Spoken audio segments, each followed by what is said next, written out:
Hello, everyone. This is William Armstrong with an article in this video from Atlanta News First, a station formerly known as WGCL, but is now known as WANF or WANF or ANF, Atlanta News First by Gray News.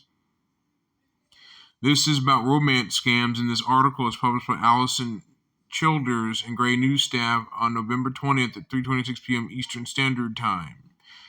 A new report by the Federal Trade Commission, or FTC, reveals thousands of unsuspecting love-struck people fell prey to a romance scam last year.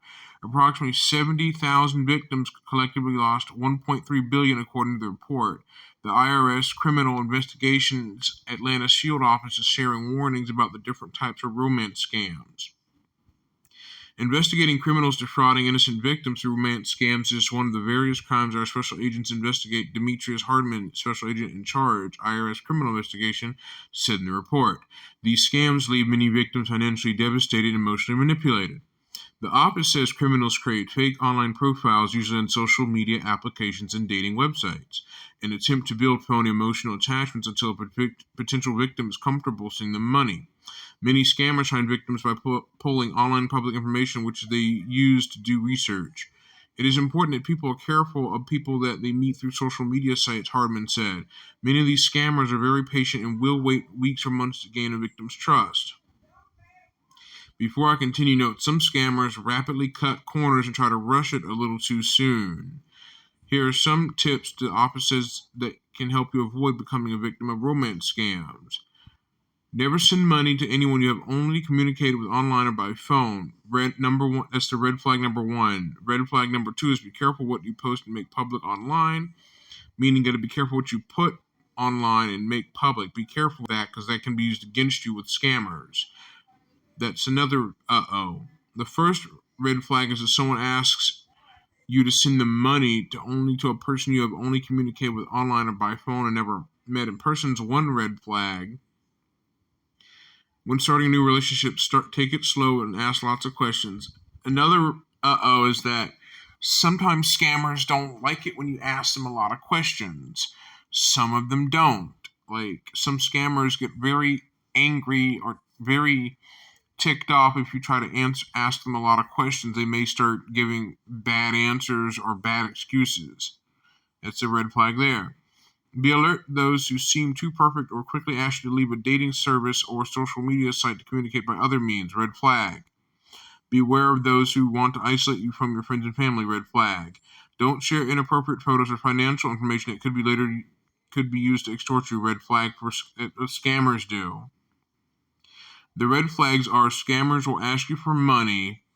They may have bad grammatical spelling errors. They may also rapidly ask you too many questions. They may also ask for financial information and or inappropriate photos that they may use to extort you later as a form of retaliation or revenge.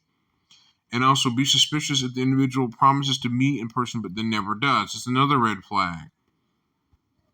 Socialcatfish.com, they've made a lot of YouTube videos about people being tricked by scammers, being duped out of money, and most of these scammers hide their location. Some scammers give away their location easily by clicking on a link that grabs their IP address that makes them easily known where they are.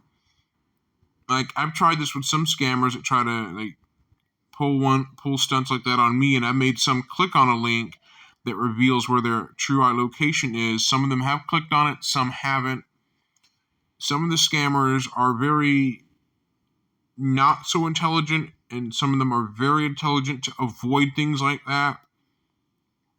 And it says here, many of the criminals involved with romance scams are part of organized crime group, Hardiman said. People who suspect they've become victims of romance scams can make a report to the FBI's Internet Crime Complaint Center or ICC or ICCC.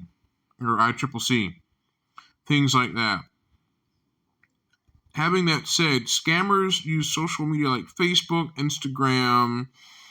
They also use dating apps to find potential victims. They basically go fishing for victims. They fish for victims, not the PH type of fish, fishing as in the FISHING. That type of phishing, not the PH kind, the kind where the scammers go fish for potential victims on social media. Like, by phishing, I mean it's PHINSHING,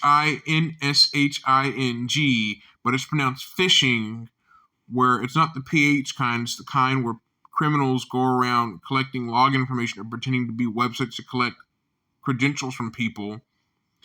But by the sense of phishing, meaning scammers go fish for victims, like they go to try to create potential bait for victims to fall for to take, and then once the victims take the bait, once the scammers get a bite on the victim, they'll reel the victim in with the fake profile as bait for a would-be unsuspecting victim.